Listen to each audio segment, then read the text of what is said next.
Hello, everybody, and welcome back to the Loopy Doods podcast with me, myself, Parks Bros, and... Me, Mario, mostly coasters. It's a me, mostly coasters. Oh, no, you didn't do that, did you? Did you really do that? I did do it. I did it. Oh my goodness. If you don't know, we are two crazy coaster YouTubers, and we do this podcast zany as well. I know, so zany. But hey Mario, how you doing? Long time no see, wink. Lies. Long time no see before the last week, whatever time it was. Yeah, it was last week. I have a new set. You can't even tell. Oh, you no, can't I see can't. me. Yeah, I can't see you, so. Yeah, it's the exact same as last week, but I have a Shikra cutout instead of a Mako cutout. Ooh, look at you go. Oh, speaking of cutouts, did you see the X2 one that was announced? Yeah, dude, I just shared it on my story. Oh, it's so cool. That's the one I want next. Well, wait, they said it was already on sale, I think, right? Yeah. I'll put it on screen right now so you guys know what we're talking about, but the Coaster Dynamics makes these crazy cutouts of coaster models, and that X2 one looks awesome. I mean, I already wanted their nano coaster of X2. Now I'm gonna have to get that too. Anyway, I do. I already have the nano coaster. Not in Florida. It's somewhere in California in a box. Dude, the Shikra one is so sick though. I love it, man. I don't for some reason, since it's only the one car, the fact that it's thick, so wide and girthy and curvy. No, it's not curvy. It's actually very rigid. But just the width of it, I think, makes it pop more than the Mako train. Oh, okay. That's fair. Yeah. I could see the Mako train being a little small, especially since I got to ride it. Right, Mario? Yeah, look at that segue. Both these coasters are from Florida, and you came here for the first time ever. I sure did. So if you didn't know, Mario is currently residing in the state of Florida. I am currently residing in California, have been all of my life, but I was able last week, or a little over a week ago now, to go to Florida for the first time and check out some of the parks, not all of them. So I got to do all of the Universal Resort and SeaWorld for a couple hours. So I was able to ride Mako. I was able to experience VelociCoaster as well. So that was a heck of a lot of fun. And one of the coolest parts was being able to see Mario in person again. I didn't even think about this until after I left. I'm like, we should have done an in-person podcast at the hotel. But too late. That's not true. I brought that up as a joke. Oh, did you? Yeah, you're right. You're right. I mean, if you came to Busch Gardens, it would have been dope because you could just spend an hour, Well, next time, for sure, going to Busch Gardens. Next time, for sure, going to Busch Gardens. Well, I found out there's a shuttle from SeaWorld that goes every day to Busch Gardens specifically. Really? Yeah. I mean, I guess that kind of makes sense for the, to get people to both parks. Kind of helps them out, especially if they don't have a rental car and they're just in Orlando. That kind of makes sense. I just didn't expect it or know about it, but that's kind of cool. Well, at least that's what somebody was saying on my last podcast. They were saying they just took the shuttle from SeaWorld to Busch Gardens, and it runs daily, once at opening and once at close for Busch Gardens. So, I mean, sure, there's pretty cool. But apparently pickup time is 9:15 a.m. And they arrive at the latest to Busch Gardens at 11:30 is what I'm reading right now. Oh, that's a little weird, but I mean, yeah, the park is open for a while, but paying for an Uber. Yeah, I mean, paying more for an Uber. I'm sure. Do you have to pay for it? Is it free? I think you may have said already. But I don't know actually on that front. I'm sure you have to pay maybe a small fee. At least that would be my guess. My guess, unless they're okay. Depending on what ticket you have, the round trip will be free or $10. So I guess it depends on your pass. Oh, that's super worth it either way. Yeah, I mean, that's at least a $25 value. If you could do round trip for $25, that's unless you're traveling with a group of 6 and you all get a rental car for the day, then it's about the same price. Because it's per person. Yeah. Well, yeah. Still a good option that I didn't know about. There you go, folks. Yeah. I can't remember who said it in the live stream, but thank you to you, because without that, I probably would have. I mean, I definitely would have. It would have been much harder to get to Busch Gardens, especially with staying out in like Universal property in Orlando itself, because you've got like an hour and a half drive over to BGT. But you don't say. Yeah, Mario knows that drive pretty well. But Too well. I definitely know how flat Florida is now. Like it's pretty flat. Yep, it's flat. Flat and soggy. Like some yucky toast. I mean, I got blessed with pretty easygoing weather. I mean, sure, it was 95 degrees, but like humidity wise, it was fine. It was like what, 50, 60? The humidity is not that bad out here. Like everyone complains about it, but I mean, it's no worse than anywhere else that has humidity, and I think humidity is not that terrible. I'd honestly agree. I mean, I'd take a 95 degree day with 90% humidity over 116 day with like 10% humidity, which is what we've been having in California. It dries out my skin and I get all crusty and gross. Well, it's more about the wind for regardless, me. But at least the breeze is kind of cool when it's more humid. When it's dry, the breeze is hot.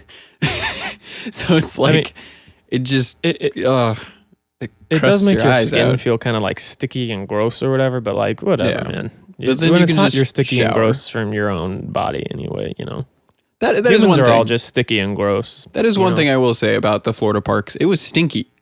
And it wasn't anything against the parks or anything. That was just the body odor that was everywhere.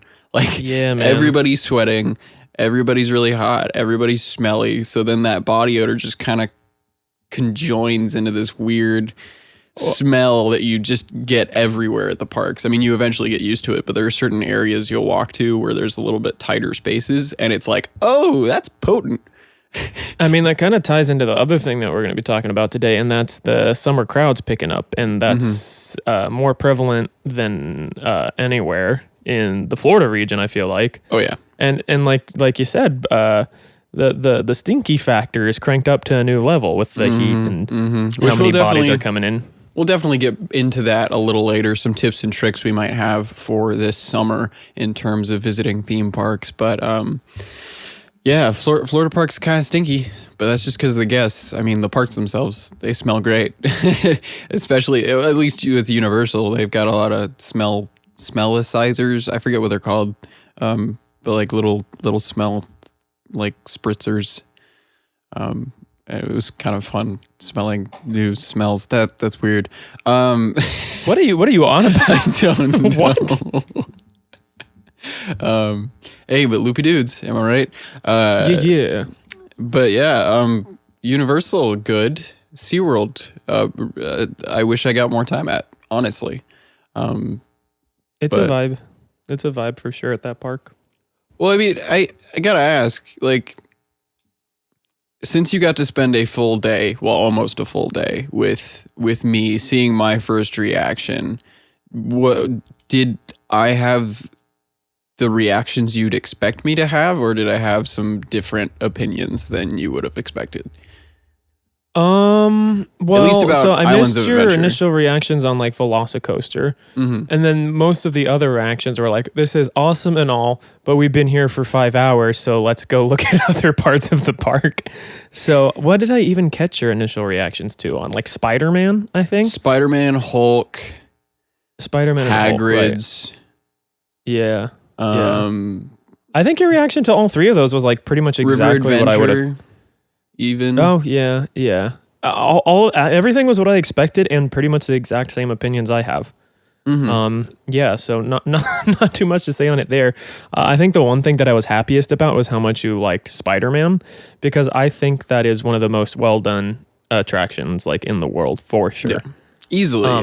I can't believe it's 20 years old. I know it's been redone in places, but it's incredible, man. Dude. If that thing opened today, it would still be breathtaking. Like I'd be like, holy crap, they raised the bar with that one.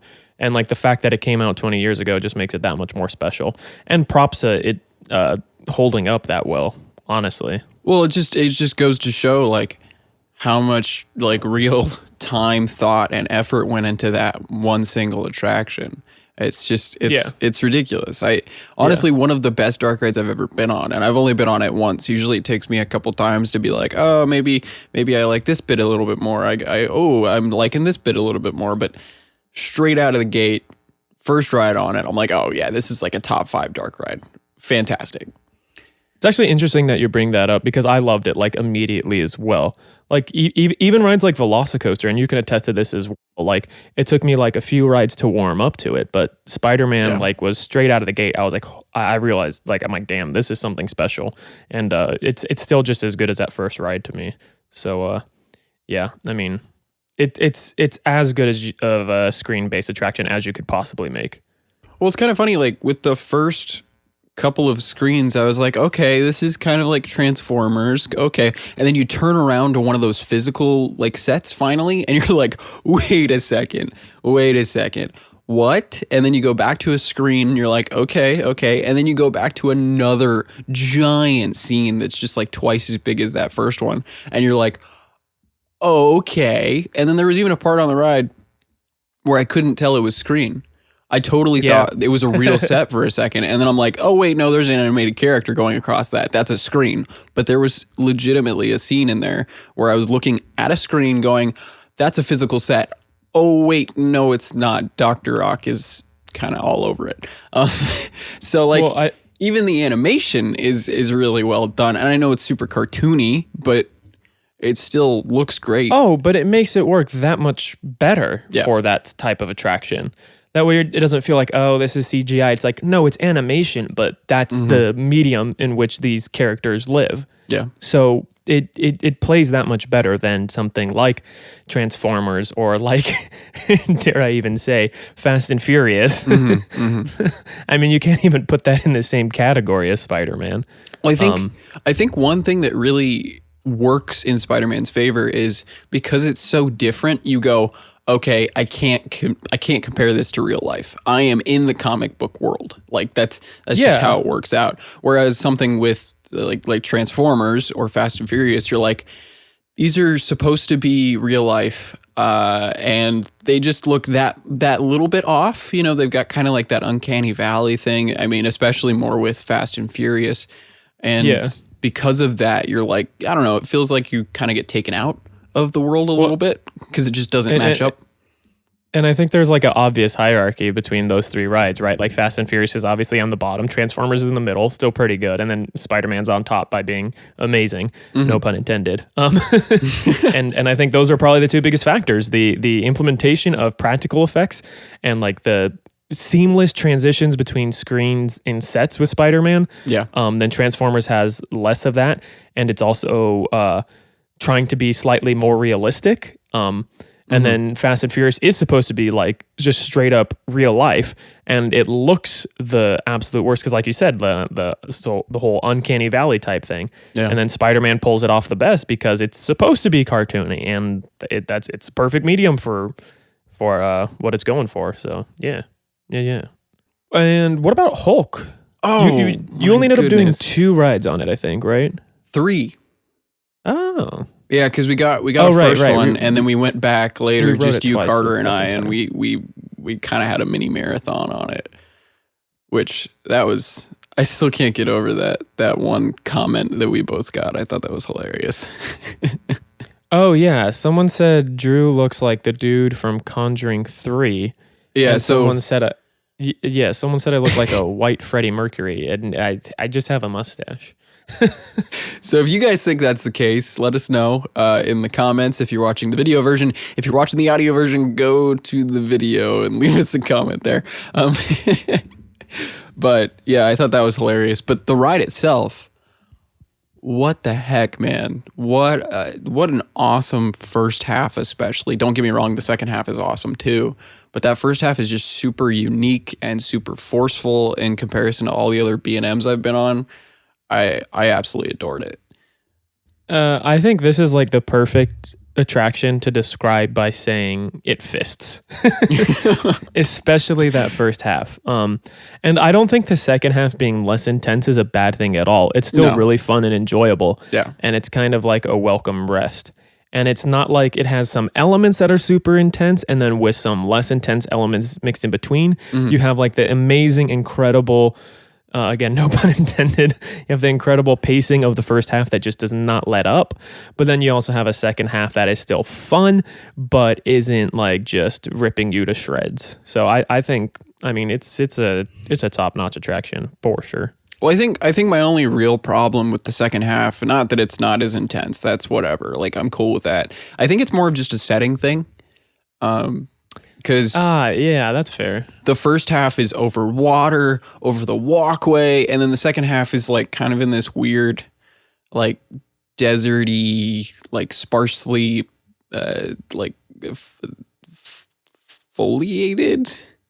foliaged. I don't know. There's not many plants, is what I'm trying to say. But yeah, I think that was my biggest gripe with the second half was really just setting. I outside of that, the soundtrack is blaring at that part, which is awesome. You've got some really great inversions and like kind of just trippy, like flowy elements that twist you left and right. I really enjoyed it. It was just, I think that's my only complaint about the coaster in general is that the second half setting is just not as good as the first, but the first half setting is top notch. To go back to you asking me like what I thought of your reactions, like I was so happy that you're like, what the heck is that final brake run? So like we get to the end of the ride and all three trains are stacking and we're just like at like a 35-degree angle, just like leaning to our left, waiting to get back into the station. And that's one of the things that to this day I still find super endearing about Hulk is its final brake run being on like a slight incline or a decline, whatever. It's slightly tilted, it's slightly it makes no sense. And it's also too short for the train. Yeah. So like the back two rows are sticking out into the turn that goes into the final brake run. And it's like, I guess fit it however you can, but it really has the feel of a coaster that someone built really well in No Limits 2, but they just didn't quite know how to like do everything in No Limits 2. So like the brake run's just like too short and tilted, but that's actually how it was supposed to be designed. I don't know, man. Well, it gives it charm, honestly. Outside of even the brake run, like comparing it to a No Limits 2 thing, there's that weird drop down right before that vertical loop in the second half ish. I mean, it's not technically the second half. Yeah. Like going like before you hit the mid-course, right? That's another No Limits 2 moment right there because it's just kind of like weird the first and janky. Corkscrew, right? Where you start up high, like after right that after turnaround. right after the first corkscrew. And then you do the corkscrew, and then it instead of just corkscrewing and then having the corkscrew like finish at a steep drop angle, kind of like how the first inversion does, where you come out of it and then it ends in a steep angle. You end relatively flat, and then it turns into a drop afterwards. So it's like really like someone built it like forget No Limits. It's more like Roller Coaster Tycoon right there. Actually that's probably a better. Well, and then to continue with the brake runs, like another really fun part about the second half is especially towards the back, coming out of the mid-course. You get some really fun floater there. Yeah, you get a good, even near the front, you got at least a little bit of airtime coming off of that. Yeah, like we said, like row 4 or whatever, you get floater. Like, so pretty much like mid to back half of the train, you're getting some floater going into it. So I don't know, man. That ride is, like, as far as B&M loopers go, that's about as good as it gets. Yeah, I think honestly, in terms of like where it ranks in my B&Ms overall, it's definitely like a top 5 at worst. You know, I don't think I could put many B&Ms above it. It is still a great attraction. Another fantastic attraction in Superhero Island that still holds up to this day. I know it was retracked recently, so it's a lot smoother than it used to be, but still, like it's fantastic. Absolutely, it just has like great variety as well. Like, I mean, like, well, just not only does it have the bone-crushing positives, which is like probably most known for in the enthusiast community, but you do have negatives as well. Like just the first inversion, you're floating up out of your seat. That mid-course that we talked about, and that it also has great whippiness. I mean, it has everything going for it. Well, especially that launch. What the heck? That was my first like inclined launch, dude. So cool, so good, and it just makes that first inversion that much better. Oh, 100%. And the fact that you're doing the whole first half with the momentum of that launch. Like, I mean, if the coaster was that tall coming off of a lift hill, it wouldn't haul nearly as hard as it does coming out of a launch. Well, if it was just a lift hill instead of a launch, I think it would valley in the Cobra rolls. So well, yeah, obviously, but You get what I'm saying. But yeah, and it's so intense. Like just not even the coaster itself or the element. It's just like the music kind of builds up, and then you've got like these crazy like graphics on the sides of your train that are like, oh yeah, you're getting gamma radiation all in your veins, and it's just making you go insane. It's just such a cool theming element. Yeah. In addition, like we don't have any B&Ms that I can think of that are that well themed, like anywhere that I've experienced at least. So like that was a cool change of pace too. Sure, it's not like the best themed coaster in the world or anything like that, but the fact that it had an amazing looking queue line and the station and that launch tunnel alone, that was a really cool, different experience that we don't get with any other places, at least that I've been to. You got to come back for a night ride on it, because the tunnel is like that much darker. You get the cool headlights, and you get like the fun uplighting of the green, and then it's dark in the back half. So night ride, my dude. I got some night rides on something else though. Popeyes. Actually, I did get a night ride on that technically. So. Oh really? Yeah. Yuck. Yeah, you know what? It was actually fun. The theming looks really fun and like cool. Have you not been on it? No, I've been on it. Oh, okay. No, I meant yuck as in like getting a night ride on a freaking raft ride, on like probably the wettest raft ride in the world. It is 100% the wettest ride I've ever been on. But it was still even like if there's another degrees. ride that gets you as wet, it's like at least tied, because you cannot get more wet than you get on that ride. Yeah, but at least it was still like 92 when we rode it. So like, sure, it was nighttime, but like it was still really hot out. So I mean, we did leave a puddle in our VelociCoaster seats, but it's okay. It's all right. Oh yeah, that happens. And at that point, it was already like an hour plus later too. Yeah. Oh man, but yeah, Popeyes is freaking insane. Oh, it's so well themed too. Like it I love really the is. theming of that ride. Yeah, I mean it's not. I don't think it would.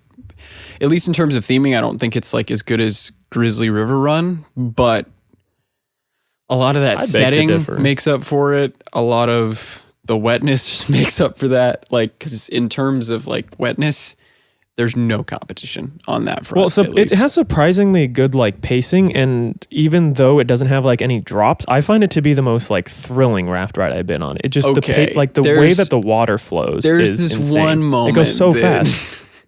Like right after the lift hill, which I don't want to spoil. Yeah. That's terrifying. Yeah, it definitely feels like you're gonna capsize. Like the first time I was going on, I'm like, is this right? Is this how it's supposed to do? Because it looks like I'm about to go under. Well, it was funny. We rode it once, and we got back to the station, and somebody in the party was like, should we just go again? And I'm sitting there like, bro, I'm shivering and it's 92 degrees. Like, what do you want from me? But that was with a half full boat. Now, we asked the op if we could just stay in the boat, and she's like, sure, just scooch over. So we all scooch over together, and then they sit a family of 6 with us. Nice. During the first half of the ride, we all thought it was going to capsize. Straight up. Like, oh yeah. It obviously didn't. But have you been on a ride where it like flows faster through than I don't think I have. Yeah. It was just insane. The speed we were pulling even before going up the lift hill. Like it was just such a good ride. Definitely perfect for those summer days. Which we will speak about that in just a little bit. But right next to Popeyes, I figured we should talk about it. VelociCoaster. Yeah, it's good. What did you think about it? I absolutely loved it. Absolutely loved it. Thought it's one of the best rides I've been on, easily. Like the first half, coaster wise, is not like the greatest thing ever or anything, but the theming makes up for that. The head choppers make up for that. The raptor encounters make up for that, even if they're only half a second. I was gonna say, like, I keep interrupting you. No, go ahead. Go ahead. I was going to ask, because this has kind of been the general consensus to everyone that I've talked to, including myself. I talk to myself all the time. The first half, was it better than you expected it to be? No. Really? I don't think so.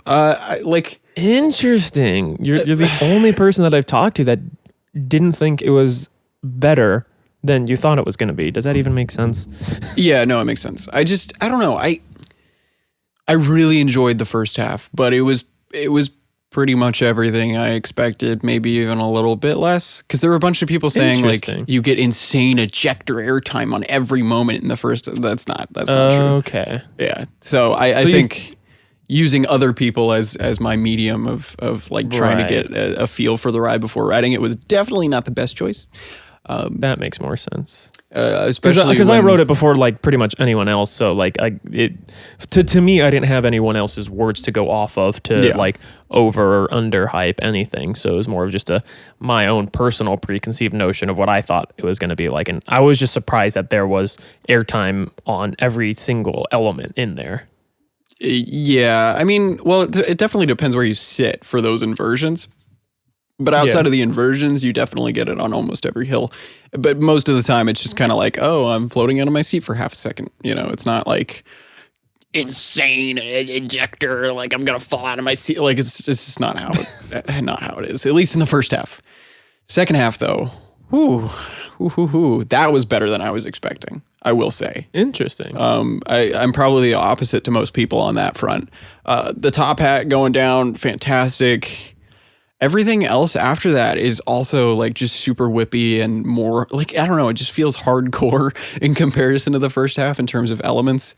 Yeah. But then that roll, dude.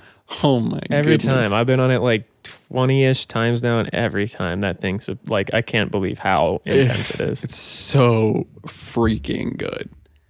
I think that's one element that like can't be overhyped. Because you've heard nothing but good things for like a month straight before riding it. Yeah. And it still caught you off guard. It 100% did. And I was not expecting that at all. I was like, okay, it'll be like a more intense Outlaw Run finale. Then I wrote it. I'm like, oh, maybe not. I mean, it's that times 10, really. At least in terms of intensity. It genuinely might be the strongest moment of negative G's that I've ever felt on any coaster. And it's on an inversion. I don't know about that, but I think added in with the laterals, it makes it feel that way. I don't know, man. Like, maybe the Raptor clones. I mean, that and Magnum, I can't think of anything that. Magnum's last couple of hills, though. Magnum, maybe. I don't know. Magnum might also just feel accentuated by the minimal lap bars and how abrupt it is. Probably. And I suppose the Mosasaurus roll might be accentuated by how abrupt it is as well. Mm-hmm. But, I mean, it rivals some of the best airtime hills that I've been on as far as the intensity of airtime. Well, it's crazy because, like, I think the biggest positive to VelociCoaster is that it does not stop getting better. It is a constant uphill in terms of, like, the ride just finishes at its best point. Like, it just keeps going, and not many rides do that. And I think that's really the biggest plus to VelociCoaster. I mean, sure, the first half is cool. It's just not like, I don't know, everything picks up right before the second launch for me. That's when it just starts going up and up and up. And then you have the top hat, all those crazy elements in that spaghetti bowl type section. Then you have the Mosasaurus roll, and then even a great pop of ejector airtime, especially if you're sitting on the left-hand side right before the brake run. It just keeps going up and up and up. It's like it's like a plot chart or whatever those are called. Yeah, totally. Like, sure. But instead of having like the little like dip after the climax, it doesn't. Well, I mean, it's got a little dip. I would say the Mosasaurus roll is really the climax, but it's got a little bit of falling action with that final like airtime twist. But it's still amazing. Like, it's still up that high in terms of like ride experience. Like, the falling action is it's not falling very far. No. So, one thing that you rode that I wasn't the biggest fan of, I've only done it once, is Gringott. You seem to have been blown away by it. Oh, Gringott is freaking phenomenal. I enjoyed like the queue so much. I love Diagon Alley. But the ride itself, I don't know if it was just the story that maybe I couldn't get into, or just The fact that it was primarily screens, like almost entirely. I don't know what it was about it. It just wasn't my favorite attraction overall. I think the ride system is incredible. The fact that it's a roller coaster and then like also a dark ride and like the way the seats move and all that stuff is amazing. Just as a ride and the way it tells its story, I kind of just didn't really care about the plot, if I'm being honest. So tell me what it is that what blew you away about it. I think it was more ride system than anything. The story itself is kind of I'm not going to lie. Like, it's kind of all over the place. Right. And it's like, oh, there's Harry. Wait, when did he come into play?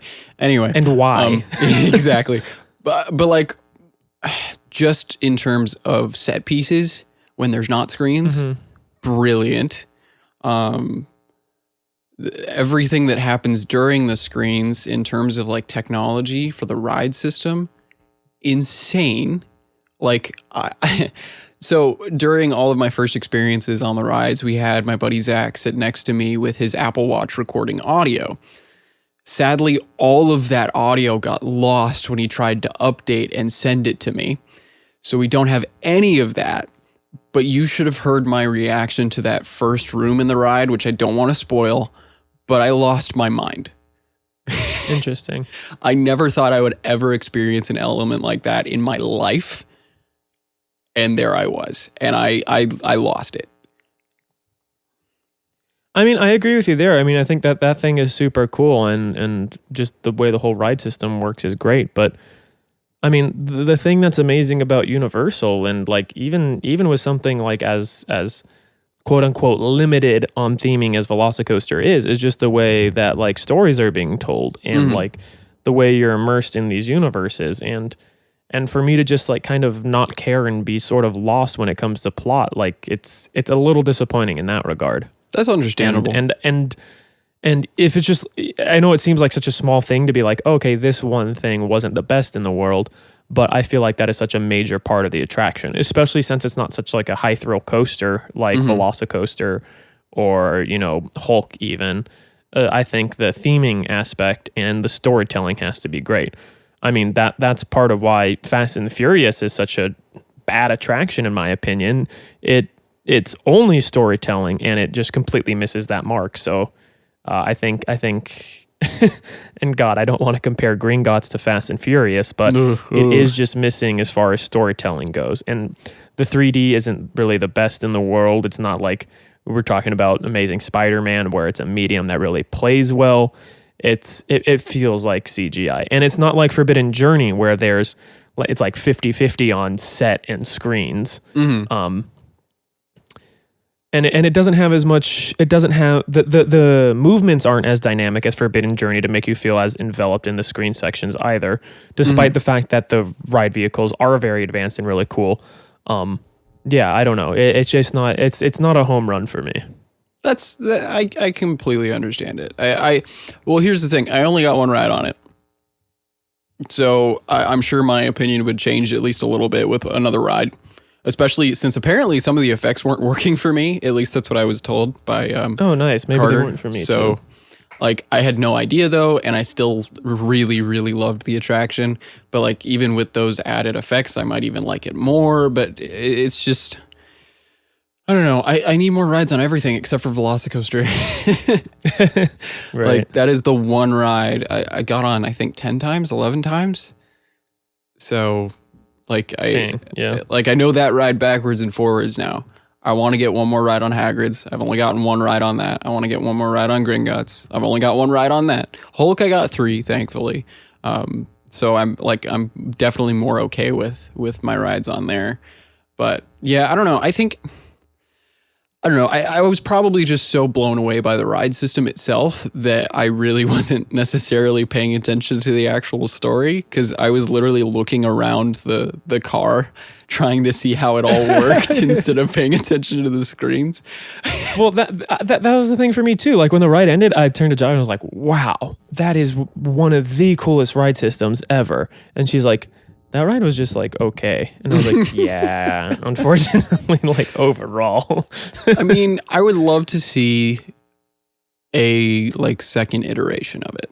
I would absolutely adore to see that ride system. Yeah. With more modern screens, maybe more sets potentially. Well, I mean, like to go back to the Spider-Man and Transformers comparisons, like imagine Gringott as like the Transformers. Let's just see what they could do with like a Spider-Man of that ride system, if that makes any sense. Yeah, just with using it to its full potential, essentially. Yeah, which would be... I mean, it would probably end up being the best coaster I've ever been on. Well, just imagine like you're going backwards and then like you turn in the track bank so that you're leaning forward into like a really cool set piece below you or something like that. Like, I mean, it seems like it has and then like fire below potential. you. I don't know what ride like, we're talking about, but imagine plumes of fire as you're tilting to.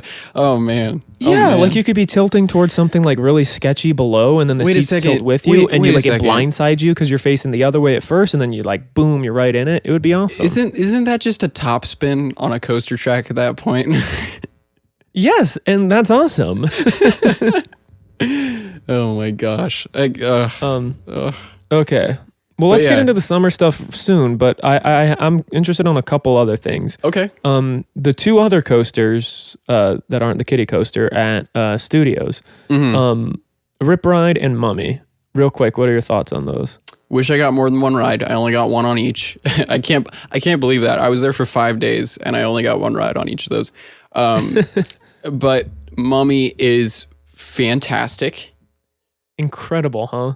Kind of unpopular opinion. I think I might prefer the coaster section in Hollywood, but everything else by far Florida. Like, it's just fantastic. I'm dying over here. Oh yeah, dude, the ejector on the first... I know. There's one moment of really good ejector. Okay, and plug your ears for like 2 seconds if you don't want spoilers. But the first launch is inclined. Yeah, it's inclined. Yeah, I had and then keep plugging those ears if you don't want spoilers. But the backward section is the first part of the ride. Like it's.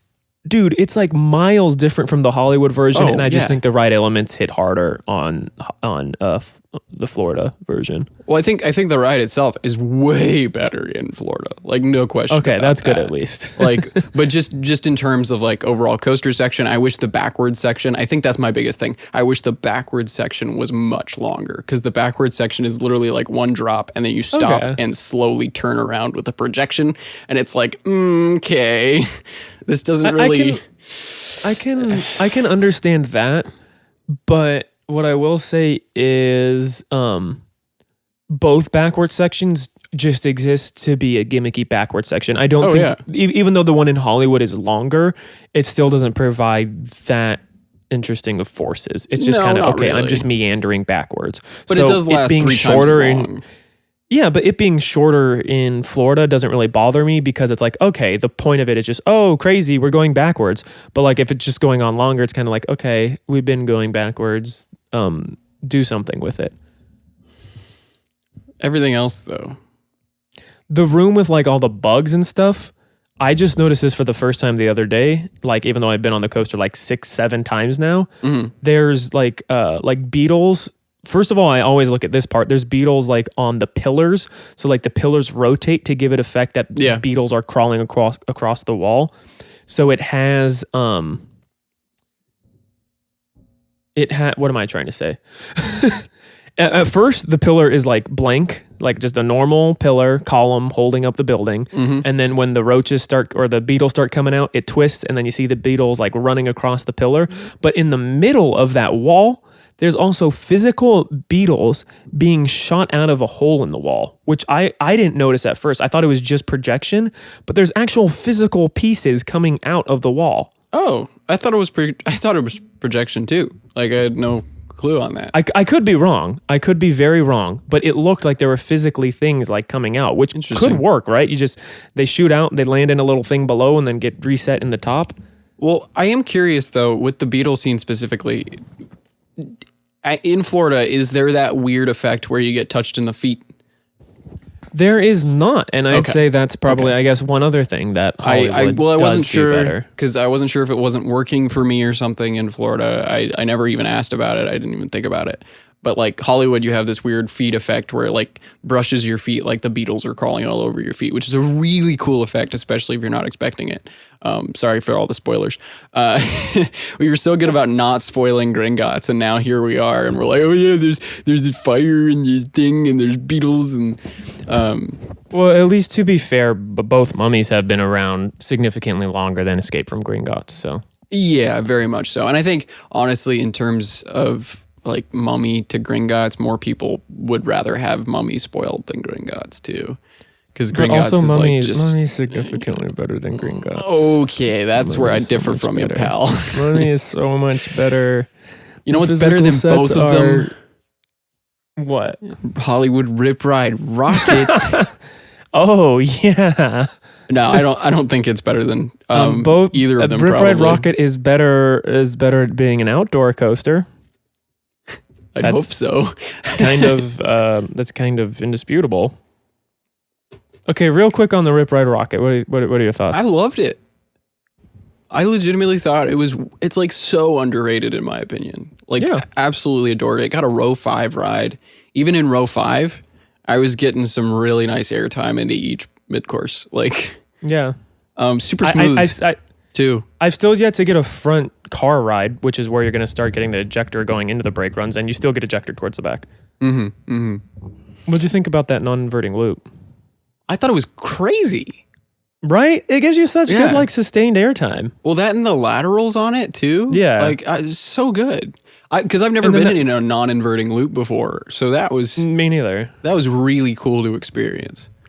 And then it has that section where you like spiral upwards and it gets like tighter and tighter the higher you go. So it's just like sustained positives. Yeah. And then I think it started graying out at that point. Yeah. Which is really cool. You know, the funny thing is I was actually there the same day as Chris from Airtime Thrills. And we never got to meet up or anything. We didn't really try and make that happen because it was VelociCoaster opening day. I also got there like 5 hours late because I slept in. Anyway, but he rode Rip Ride Rocket probably like an hour before I did, and he was saying it's back in his top 50, and I totally understand I remember why. seeing that on his story, saying like, why do people crap on this thing? Like, it is definitely in my top 50. I mean, I've been on a fourth the amount of coasters he has, but it's definitely in my top 50. I think it might be in mine as well. It's super fun, and the music really does add to it. It's a great ride. Here's my one gripe. I was trying to select music. I had music selected. Then Carter's like, ooh, Daft Punk. Clicks Daft Punk. I'm like, oh, there's Daft Punk. So I try to go back to click Daft Punk. And then we start going up the lift hill. And it's like, oh, you're getting generic rock music. I'm like, dang, oh, no. why? So yeah, that's my one gripe with the ride. I wish you had a little bit longer to choose this song.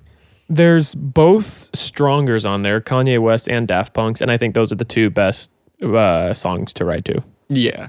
Well, there was I'm like the biggest Eminem fan in the world, and they have Lose Yourself as a bonus track, and I just feel like they didn't pick the right parks for it. Like the intro should have been on the lift hill, and it just like jumps into a random verse when you're going up the lift hill. I'm kind of just like, oh, really? Oh, weird. Yeah, it should have been the intro, right? Get you hyped going up the lift, and then like snap back to reality on the drop. You know, that would be brilliant, actually.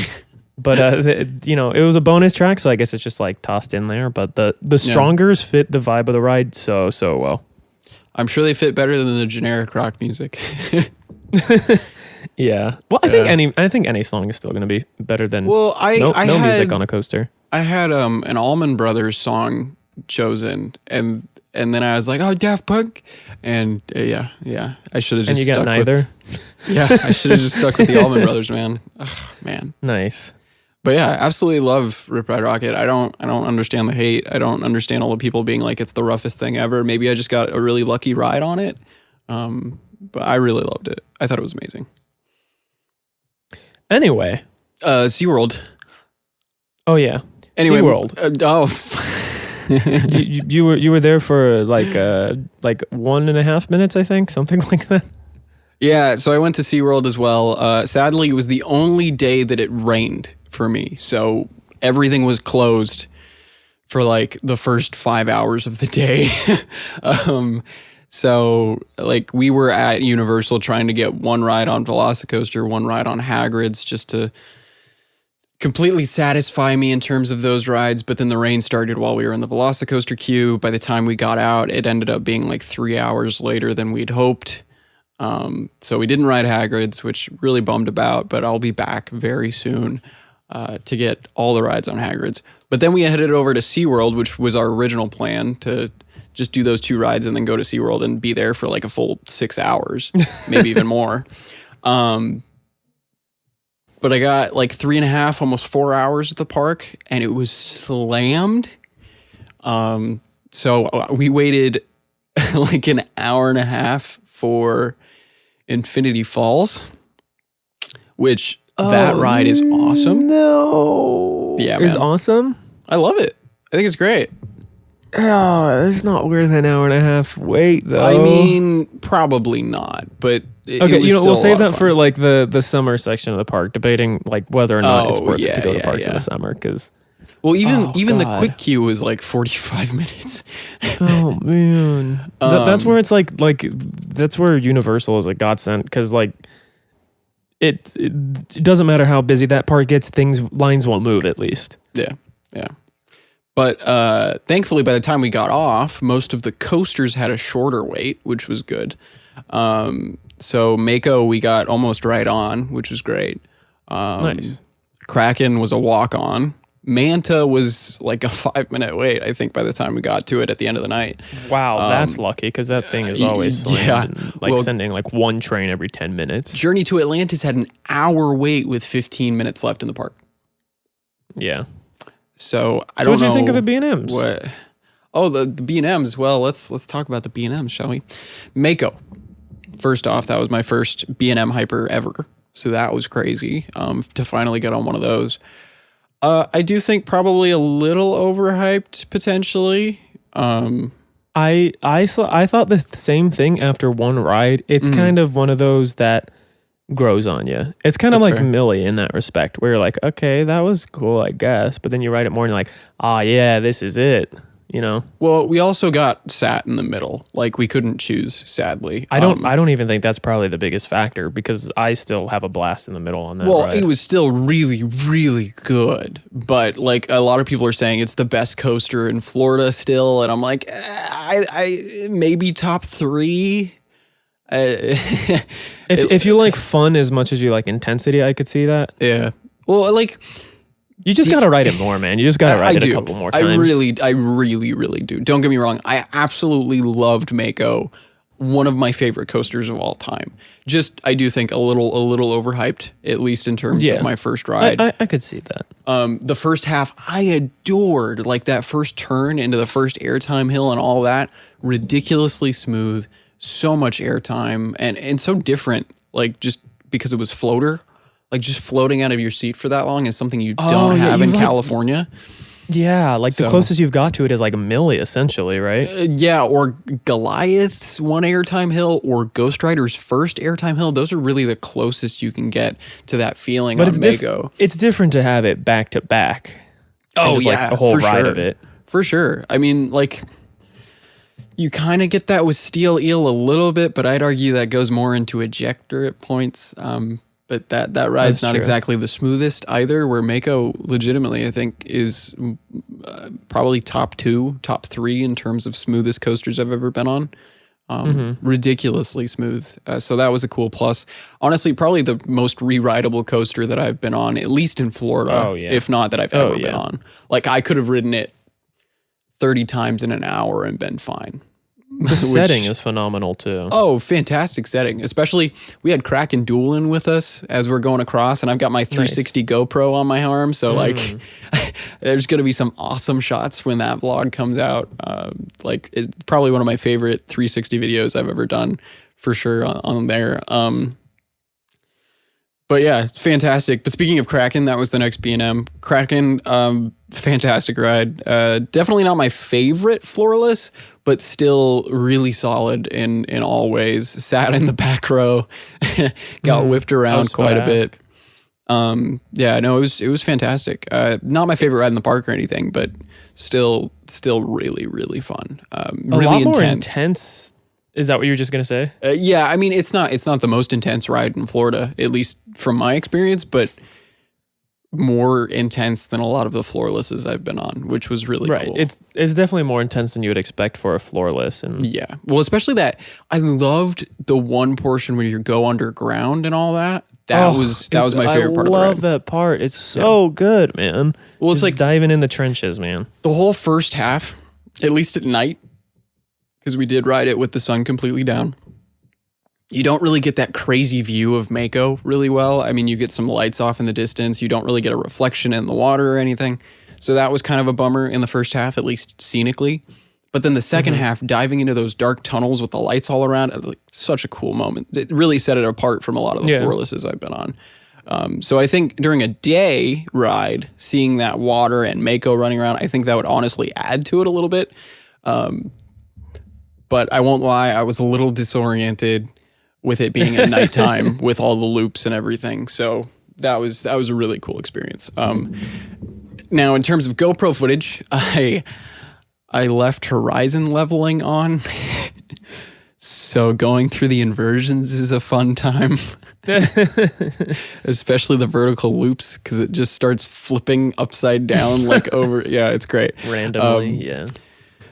But yeah, Kraken, amazing. Probably my bottom of the 3 B&Ms that I rode, but I only got one ride on everything, so can't wait to go back and really solidify all my feelings on everything. Well, it being at the bottom of those 3 B&Ms is not a bad thing either. No, that's not like at being all. like the worst RMC. Yeah, it's still like an 8 out of 10, you know, at minimum.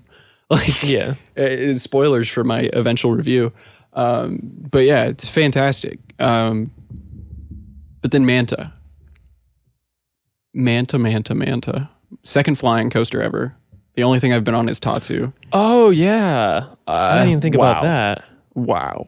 Dude, it's so good.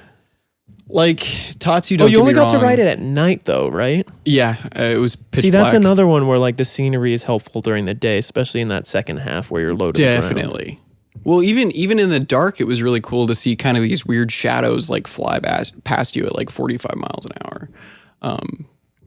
But yeah, and it feels so much faster because of how low to the ground you are. So good though.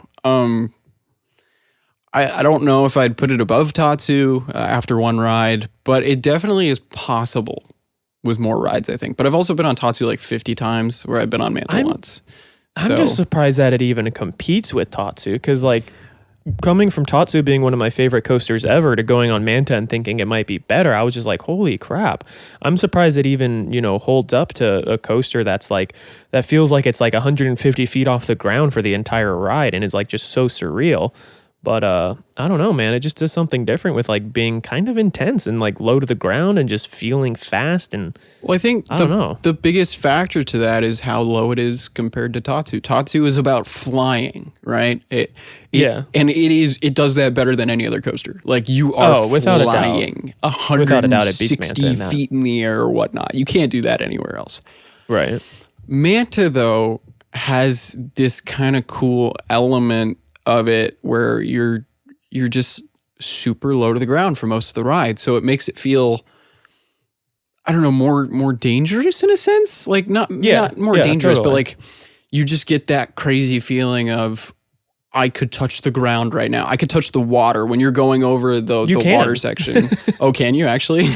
Yeah, if you're on, I forget if it's left, right, whichever side. Well, I think on the right. I think on the right, you're closer to like the water effect, and then on the left, you're closer to the waterfall. Here's the if you reach your hand out, you get a little splishy splash. Here's the sad thing: water effect was off for us. So even though I sat on the right, couldn't get any of the mist or anything.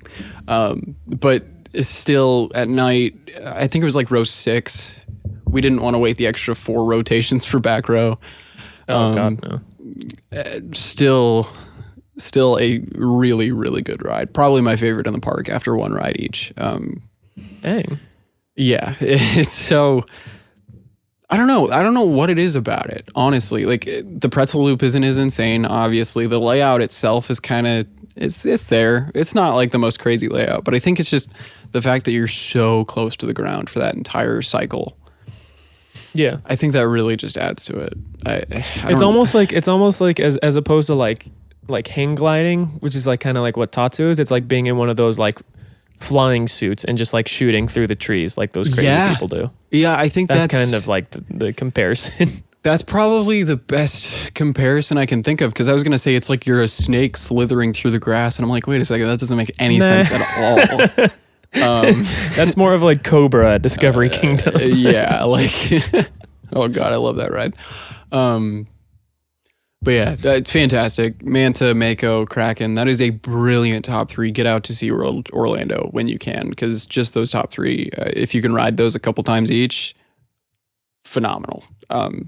And speaking on Universal, just real quick again, some of the best parks I've ever been to. Like, I didn't need to ride anything at those parks. Like Camp Jurassic. Without a doubt, man. Oh my God, dude, we could go on forever about Camp Jurassic. Did your Camp Jurassic vlog come out yet? Oh yeah, it did. Yeah, and I left a couple of your choice words in there too. Sometimes words come out of my mouth that I shouldn't say. This person, they had metal on the end of their drawstring, and I was like, oh, don't worry, like that. They're only going off in the metal detector. You're only going off in the metal detector because you're dangly bits, because I forgot what drawstrings were called. And I was like, oh, thank God I didn't say that to the wrong person, because I did not mean it in any type of inappropriate way. Oh, no. I am just stupid. And I was like, oh, don't worry, it's just your dangly bits. And then immediately was like, you know what? If you punch me in the face, I will say thank you. I deserved it. Oh my gosh, I can't believe you said that. That's freaking awesome. Yeah.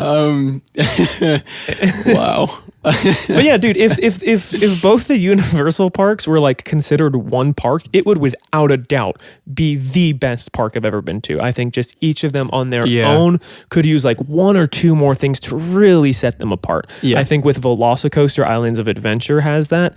And then I think Studios just needs like 1 more kick to be really, really set apart from the rest. Yeah, I think so too.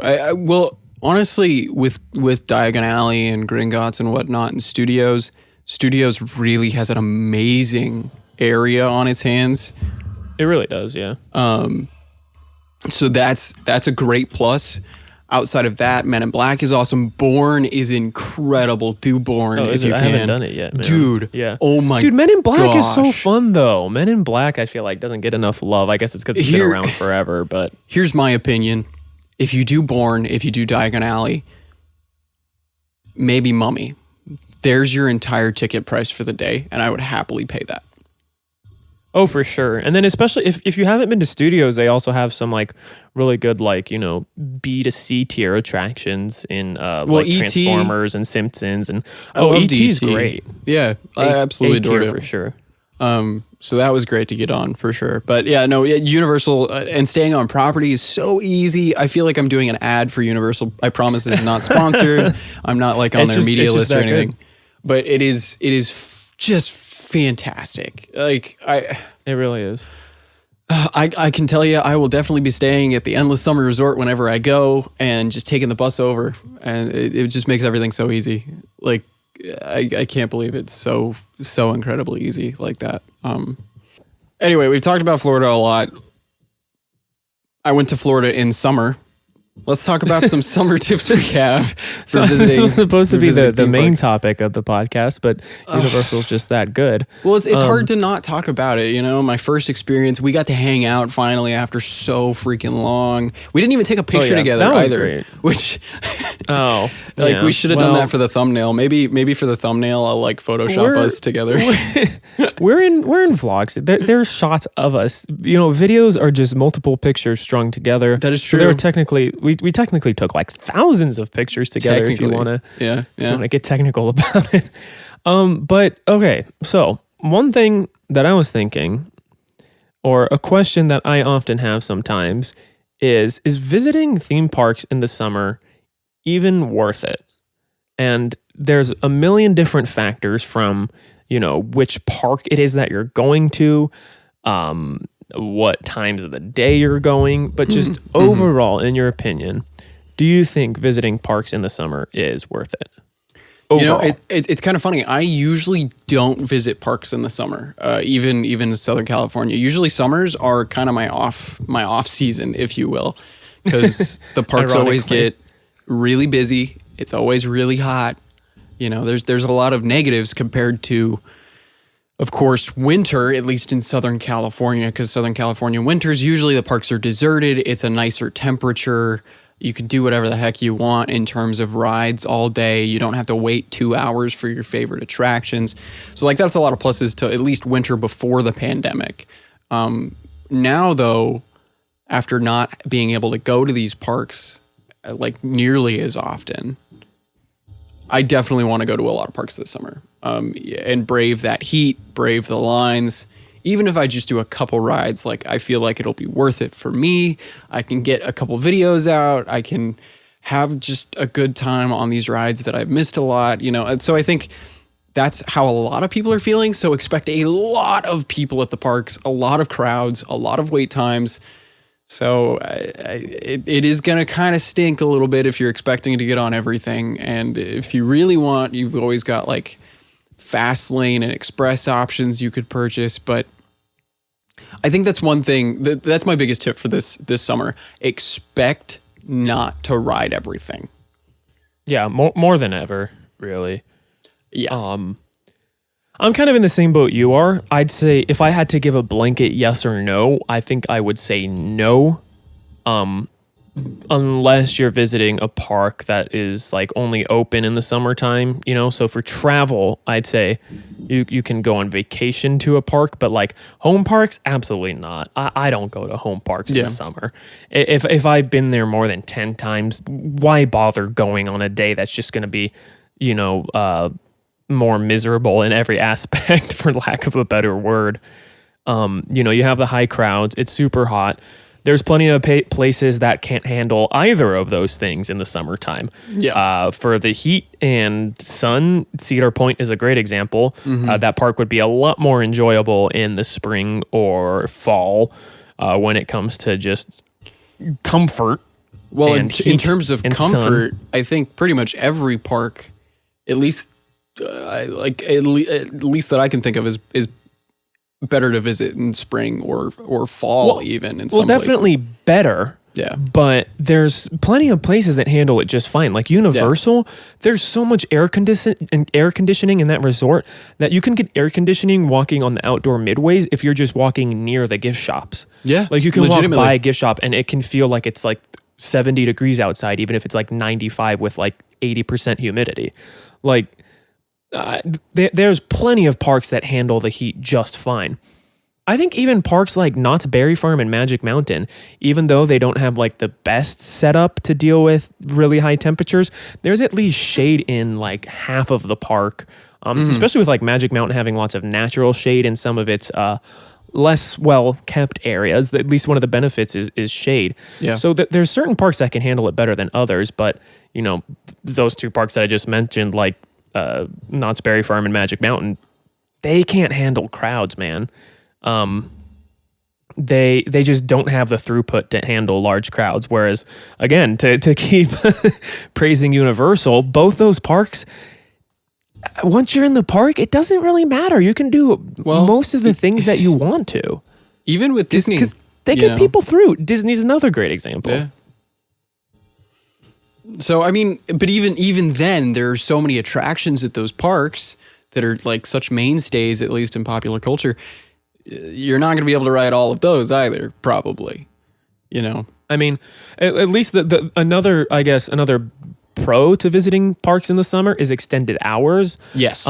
Most of the general public isn't willing to go right at opening and stay all the way until close. Mm-hmm. So if you're willing to just take a couple hours out of your day to just relax, take a break when the queues are at peak wait times, and you know, just take advantage of that time to eat and relax, and then just take advantage of the mornings and nights to get, you know, a big chunk of your rides out of the way, then you can have a pretty fruitful day.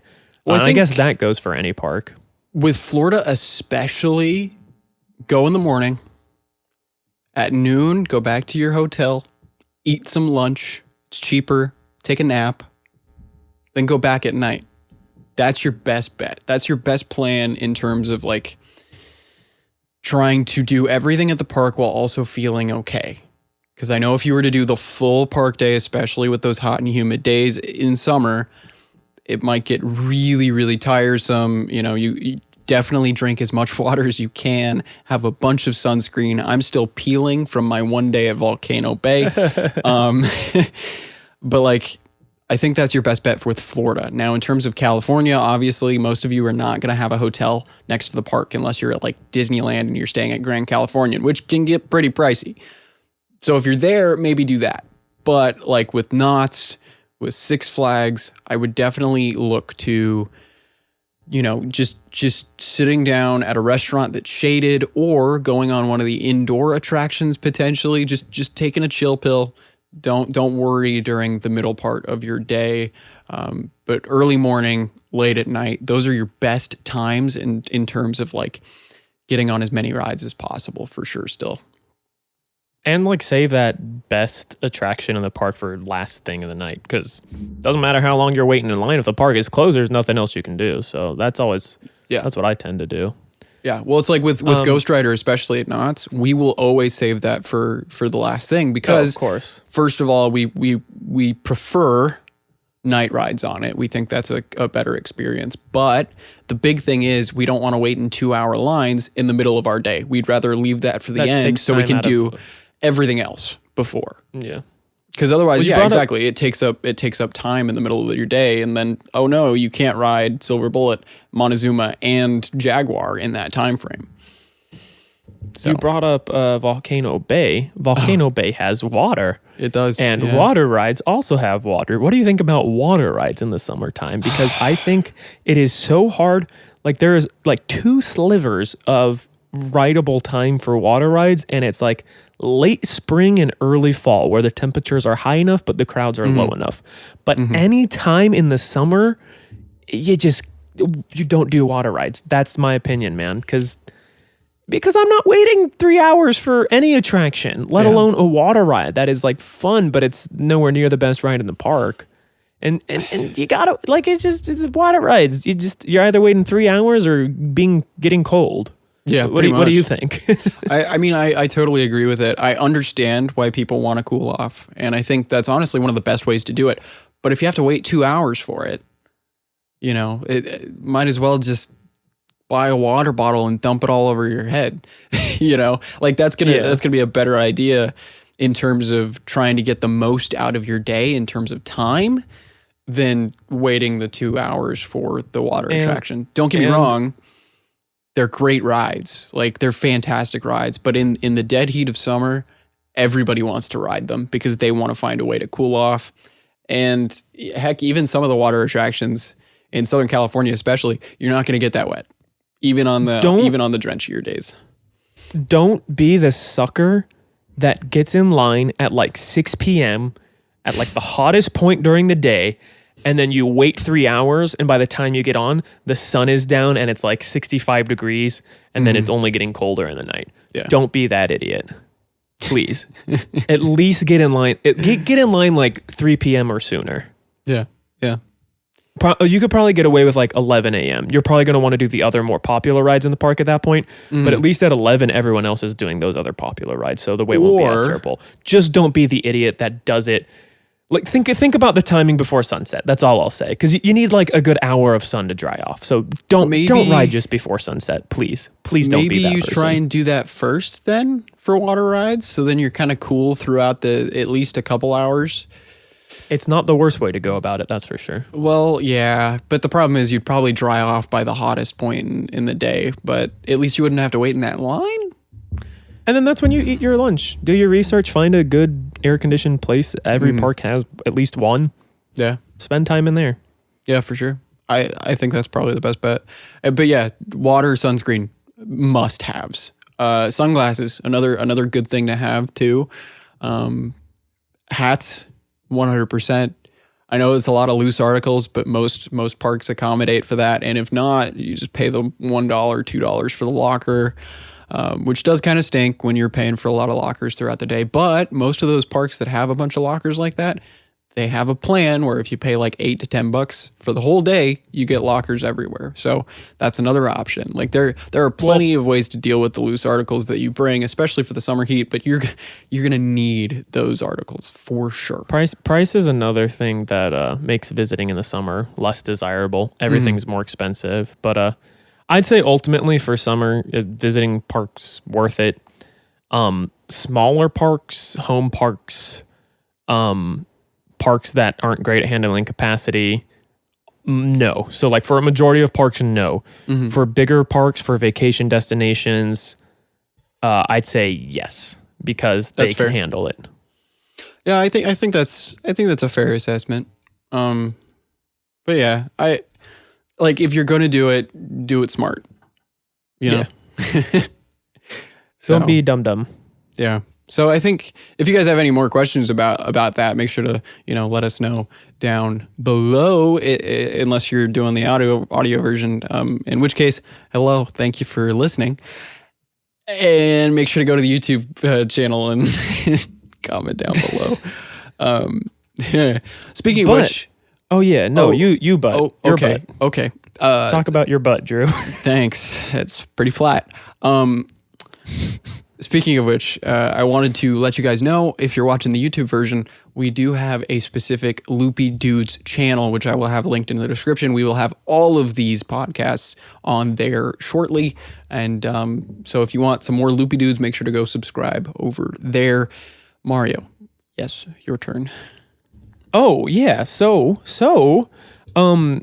if you guys want, if you're not ready for this ride to end, go ahead and go over to my channel where we have our postcast, One More Ride. That's where we're taking your guys' submissions. We talk about them, and that's it. We take your submissions and talk about them. Yeah. Today we asked you guys what your tips are on summer visiting parks in the summer, and I saw them. There's some good stuff in there, so go ahead and check that out. Maybe your submissions are in there, and I cannot speak. So Drew, do you want to take us out? Well, I speak just as good sometimes, so thank you all so much for watching and or listening. We really do appreciate it. If you guys are enjoying these podcasts, make sure to let us know. We're very interested in your guys' opinion on everything. Sorry we talked about Florida so much. It's just so prominent in my mind, and it was just such a big thing for me personally, and I'm sure Mario had at least an interesting time seeing my reactions to everything. But yeah, so thank you again so much. Thank you for getting me to 10,000 subscribers. Now we got to get Mario to 1,000, so make sure to go subscribe to him at Mostly Coasters. And of course, as always, we'll see you on One More Ride.